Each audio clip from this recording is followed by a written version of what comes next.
Hi guys, just got this new clock from my uncle for a present. It's really cool.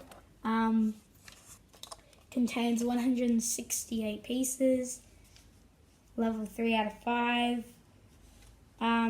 It took around 3 hours. It was really fun to build.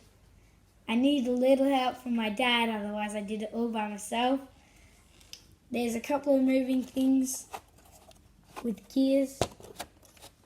Also at the top, the tops for the day and the months, the bottoms for the date.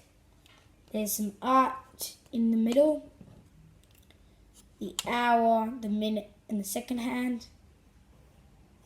Lots of art, and yeah.